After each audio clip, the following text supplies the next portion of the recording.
যারা প্রকৃত চাখোর তারা রোজার দিনেও চা খায়।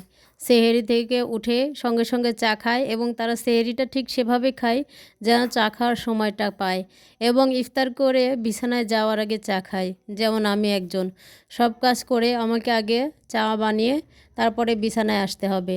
আসলে এটা অনেক মজা, যারা খায় তারাই শুধুমাত্র বুঝতে পারে। তো এটা হলো শখের বশে মুরগি পালন। আজকে দেখাবো এর হচ্ছে ফলাফল, অর্থাৎ শখ করে গ্রামের মহিলাদের এই ব্রয়লার মুরগি, তারপরে ছোট ছোট 5টা 7টা 10টা করে মুরগি পালন করতে দেখা যায়। তো আসলে মুরগি পালনের সুফল কোনো প্রকার অ্যান্টিবায়োটিক ছাড়া, কোনো প্রকার ওষুধ এবং বিষক্রিয়া ছাড়াই তাদেরকে সুন্দরভাবে শুধুমাত্র খাবার এবং পানির মাধ্যমে বড় করা হয়ে থাকে।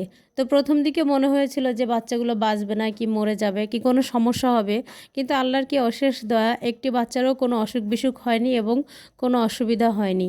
তো 5টা বাচ্চা বেঁচে থাকা মানে কি অনেক কিছু। শখের বশে বাচ্চাগুলো নিয়ে আজকে এত সুন্দর হয়েছে তা বলে বোঝানো যাবে না।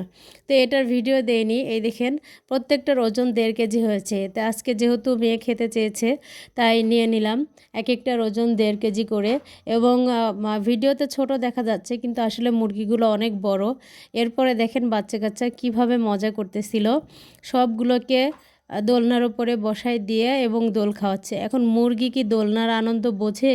সে কি দোলনার মজা বোঝে? তারপরেও চুপচাপ আছে, কোনো লাফালাফি করেনি।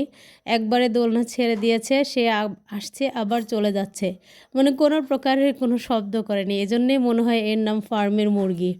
খুবই মজা লাগছিল, ওরা খুব হাসাহাসি করছিল। তো এটা দেখলাম, দেখে আমারও খুব মজা লাগছিল।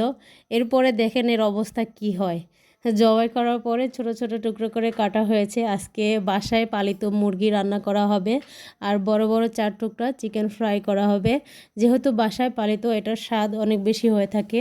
তো সব সময় রোজা ছাড়াও আমি আমার শাশুড়িকে হিজাব বানিয়ে দিই।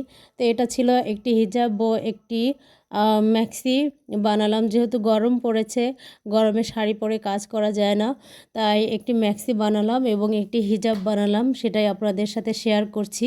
প্রথমে মাপ নিয়ে নিলাম, মাপ নিয়ে সুন্দর করে কেটে নিলাম। আপনার বাসায় যদি একটি ছোটোখাটো মেশিন থাকে, নিজেকে সাবানা সাবানা মনে হবে, অর্থাৎ টুকটাক যে কোনো কিছুই করতে ইচ্ছা হবে। তো এটা মাপ মতো একবারে কেটে নিলাম। আমার শাশুড়ি আমারই হাইটের, আর এটা হলো হিজাবের কাপড়টা। এখন সুন্দর করে কেটে নিয়ে মেশিনে সেলাই করব। যেহেতু আমি নামাজের হিজাব দিব, তাই হিজাবটা যেন দেখতে সুন্দর হয় সব কিছুই ব্যবহার করব। এটার চারপাশ দিয়ে লেস লাগাচ্ছিলাম। আসলে লেস লাগালে হিজাবটা দেখতে অনেক বেশি সুন্দর লাগবে এবং কিনা হিজাবের মতোই মনে হবে। গজ কাপড় দিয়ে অনেক সুন্দর সুন্দর পোশাক তৈরি করা যায়, শুধু হিজাবই না, বাসায় পরা। আর এখন তো প্রত্যেকটা ড্রেসের সাথেই লেস ব্যবহার করা হচ্ছে। যে কোনো কাপড়ে লেস ব্যবহার করলে জিনিসটা অনেক বেশি সুন্দর হয়ে যায়। তো এখানে আমি চারপাশ দিয়ে লেস দিচ্ছিলাম এবং হিজাবটা আরও বেশি বড় মনে হচ্ছিল লেস দেওয়ার পরে। একটা সেলাই দিলে থাকবে না, তাই আমি ডাবল সেলাই করে দিচ্ছি। তো বাসায় একটা মেশিন থাকার সুবিধা অনেক বেশি। বাচ্চাদের ড্রেস তৈরি করা যায়, হিজাব তৈরি করা যায়। এই হিজাবটা আমি বাইরে কিনতে গেলে 600 টাকার কম নিত না, কিন্তু আমি অল্প কিছু টাকার ভেতরে সুন্দর একটি হিজাব তৈরি করতে পেরেছি। এটা হলো হিজাবের ফাইনাল লুক। চারপাশে লেস, মাথার কাছে লেস। যেহেতু হালকা গোলাপি কালার, হালকা আকাশি কালার শাশুড়ি অনেকবার পরেছে, তাই এবার একটু সবুজ কালারের ভেতরে দিলাম। আর যেহেতু গরম পড়েছে, তাই সিটটা অনেক বেশি নরম এবং পাতলা ছিল, অর্থাৎ নামাজ পড়ে অনেক বেশি কোরআন শরীফ পড়ে, অনেক সময় ধরে আমার শাশুড়ি অনেক ইবাদত বন্দেগী করে, তো তার জন্য এই হিজাবটা একেবারে পারফেক্ট হবে। তো এটা ছিল একবারে ফাইনাল লুক। আপনারাও চাইলে এরকমভাবে হিজাব তৈরি করে নিতে পারেন। এরপরে ছিল আমার ম্যাক্সি তৈরি। পুরো ম্যাক্সি তৈরি হয়ে গিয়েছিল, আমার ভিডিও করার কথা মনে ছিল না। তারপরে লাস্টে যখন ডাবল সেলাই দিচ্ছিলাম তখন হালকা একটু ভিডিও নিলাম। তো এটা হয়ে গেল ম্যাক্সি তৈরি। তো টুকটাক নিজের যতটুকু প্রয়োজন অতটুকু কাজ সুন্দরভাবে করা যায়।